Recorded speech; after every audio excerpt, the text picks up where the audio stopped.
নমস্কার, আমি তোমাদের Hindal sir. Maths by Hindal চ্যানেলে তোমাদেরকে স্বাগত। Breaking news.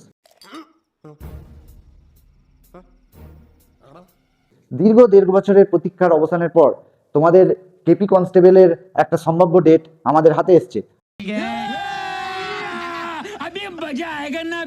18ই মে 2025, দিনটি হলো রবিবার। দেখো, একটা নোটিশ যেটা বেরিয়েছে সেটা তোমাদের স্ক্রিনের উপর আসছে। নোটিশটা তোমরা ভালো করে দেখলেই বুঝতে পারবে যে এক্সামের জন্য যে এডুকেশনাল ইনস্টিটিউশনগুলোর অ্যাভেলেবিলিটি সম্বন্ধে খোঁজ নেওয়া হচ্ছে। তোমরা জানো পশ্চিমবঙ্গের বেকার যুবক যুবতীদের সংখ্যা দিনে দিনে বেড়েই চলেছে।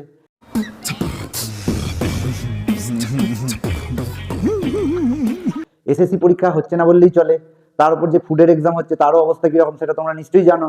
একমাত্র আমাদের ভরসা কি না পুলিশের পরীক্ষা, প্রতি বছর বছর প্রায় হয়েই চলেছে। এখন সবচেয়ে বড় সমস্যা হচ্ছে আবার ওবিসি কেস। এই ওবিসি কেসের জন্য তোমাদের হাতে কিছু নেই। এখন আদালত ডেটের পর ডেট দিয়েই যাচ্ছে, তাহলে তোমাদের কি করণীয়?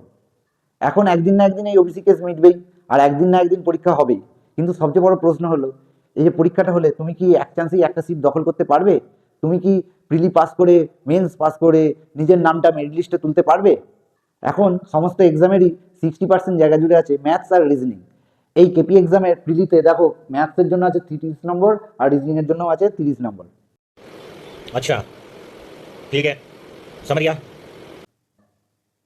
তার আগে দেখে নাও এই বিগত বছরের কেপি কনস্টেবল প্রিলি পরীক্ষার কাট অফ কেমন গেছিল। জেনারেলদের জন্য গেছিল 67, ওবিসি বি এদের জন্য গেছিল 64.25, ওবিসি এদের জন্য গেছে 56.75, এসসিদের জন্য গেছে 55.75 আর এসটিদের জন্য গেছে 37.25। এখন এই কাট অফটা দেখে তোমরা নিশ্চয়ই বুঝতে পারছো অতটাও সহজ নয় এই কাট অফটা সহজে ক্লিয়ার করা। ম্যাথস আর রিজনিংয়ের জন্য তোমরা অবশ্যই আমার চ্যানেলটিকে ফলো করো। প্রতিদিন 8 PM কেপি চ্যানেল রিলেটেড ম্যাথসের ভিডিও আমার চ্যানেলে আসতে থাকবে। তার সঙ্গে তোমরা আমার চ্যানেলে পাবে একটা করে কমিউনিটি পোস্ট, যেখানে একটা করে মক টেস্টের মতন ব্যবস্থা করা থাকবে। তোমরা সেখানে গিয়ে নিজেরা টেস্ট দিতে পারবে। তাহলে হাতে রয়েছে তোমাদের আর মাত্র 100টা মতন দিন।